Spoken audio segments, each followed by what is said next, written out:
Hello दोस्तों, आज की कहानी है माँ बाप का अधिकार। दोस्तों, अब हर सप्ताह सोमवार, बुधवार और शनिवार आपसे मिलेंगे एक नई कहानी के साथ सुबह 11:30 बजे। सुबह के 9 बज रहे थे। सुबह सुबह अखिल नाश्ता करके अपने ऑफिस के लिए तैयार हो रहा था। माँ भाग भाग के अपने ऑफिस के लिए टिफ़िन तैयार कर रही थी और अखिल के पिताजी हॉल में बैठकर पेपर पढ़ रहे थे। अखिल अपनी माँ को बोला, माँ थोड़ा हॉल में आओ, मुझे आप माँ पापा दोनों से बात करनी है। माँ सोची हो सकता है कुछ नॉर्मल बातें होंगी। माँ हॉल में आई तो अखिल ने अपने माँ पिता दोनों को कहा कि पापा माँ, मैं आप दोनों से बहुत दिनों से एक बात कहना चाहता था। मुझे एक लड़की पसंद है और मैं उससे शादी करना चाहता हूँ। उसका नाम शिवानी है। पिता के सामने में एक लड़की का फ़ोटो रखते हुए उसका घर परिवार का पूरा डिटेल बताते हुए कहा, आप इसे देखकर समझिए। मैं अब ऑफिस के लिए लेट हो रहा हूँ, मैं अब ऑफिस चलता हूँ, बाकी बातें फिर मैं आकर करूँगा। और ऑफिस चला गया। अखिल के माँ पिता को यह बात का बुरा नहीं लगा कि अखिल अपने लिए एक लड़की पसंद किया था। उन्हें इस बात का बुरा लग रहा था कि उसने बस एक लड़की का फ़ोटो उनके सामने रख कर एक तरह से फरमान जारी कर दिया था कि मुझे यह लड़की पसंद है, आप यह देख लीजिए, आपको अच्छी लगती है, आपको पसंद है तो ठीक है, नहीं पसंद है तो ठीक है, पर मुझे तो पसंद है। अखिल के पिता को यह चीज़ अच्छी नहीं लगी और कहीं न कहीं माँ को भी अच्छी नहीं लगी। अखिल के परिवार में अखिल, उसके माँ गायत्री जी, पिता देवधारी जी और एक बहन सुशीला जिसकी शादी 2 साल पहले हो चुकी थी। अखिल अपने माँ बाप का इकलौता बेटा था। अखिल के पिताजी देवधारी जी एक प्राइवेट नौकरी करते थे। घर की सीमित आय थी, लेकिन फिर भी उन्होंने अपना घर परिवार बहुत अच्छे से चलाया। उनका बेटा सीए की पढ़ाई करना चाहता था।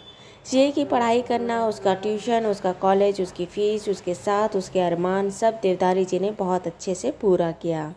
अखिल ने भी कभी जानने की कोशिश नहीं की कि मेरे पिता का वेतन इतना सीमित है, उसके बाद भी मेरी हर इच्छा पूरी कैसे हो जाती है। अधिकांशतः कोई भी बच्चा अपनी माँ पिताजी से जानने की कोशिश नहीं करता। वह अपने भगवान के सामने एक भक्त के जैसे आता है और अपना फरमान जारी कर देता है।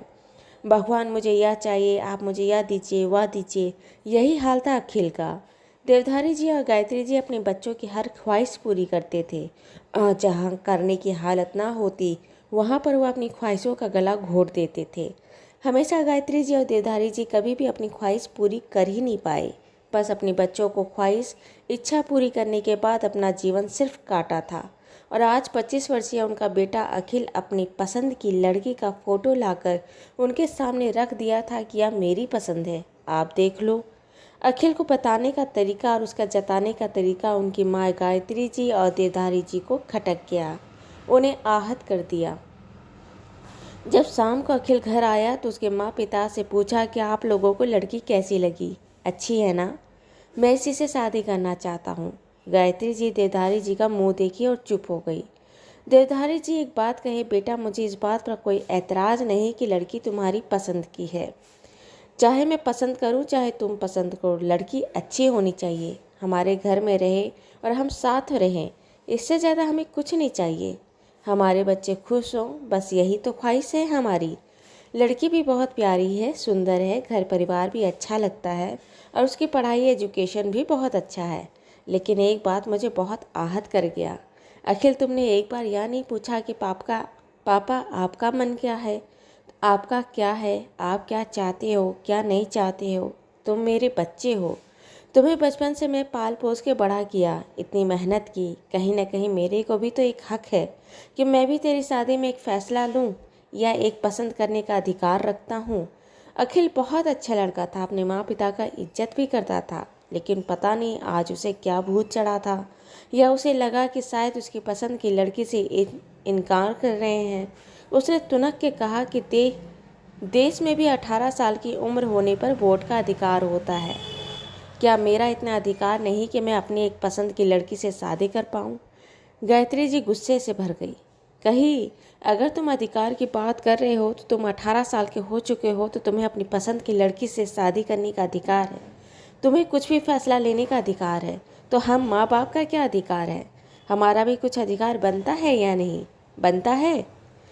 लेकिन अखिल अखिल शायद अब तक संभल गया था और उसके बोले गए शब्द गलत हैं। वह बोला, नहीं माँ, ऐसी कोई बात नहीं, मैं ज़रूर आवेश में बोल दिया, पर इसका कहने का मतलब यह नहीं था कि मैं आपकी बात नहीं मान रहा था या मैं आपकी बात नहीं सुन रहा हूँ।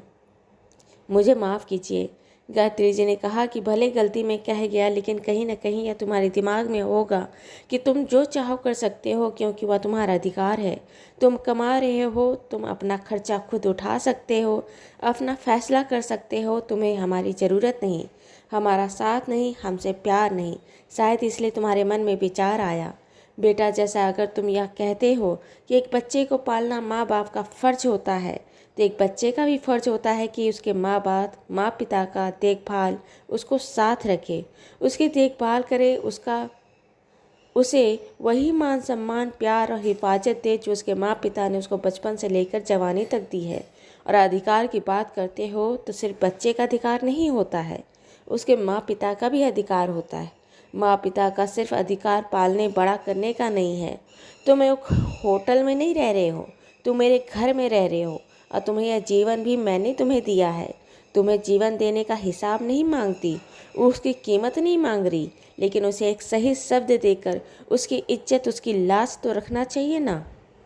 अखिल जो इतना तुनक शब्द और शायद अपने नए नए नौकरी मिलने का शायद थोड़ा जो गुमान या घमंड आया था, वह 2 पल में ही ढह गया। उसने अपने माँ पिता से माफ़ी मांगी। देवधारी जी और गायत्री जी ने भी बड़ा मन रखते हुए अपने बेटे को माफ़ किया और उसकी पसंद को अपनी सहमति देते हुए उसकी शादी शिवानी से करवा दी।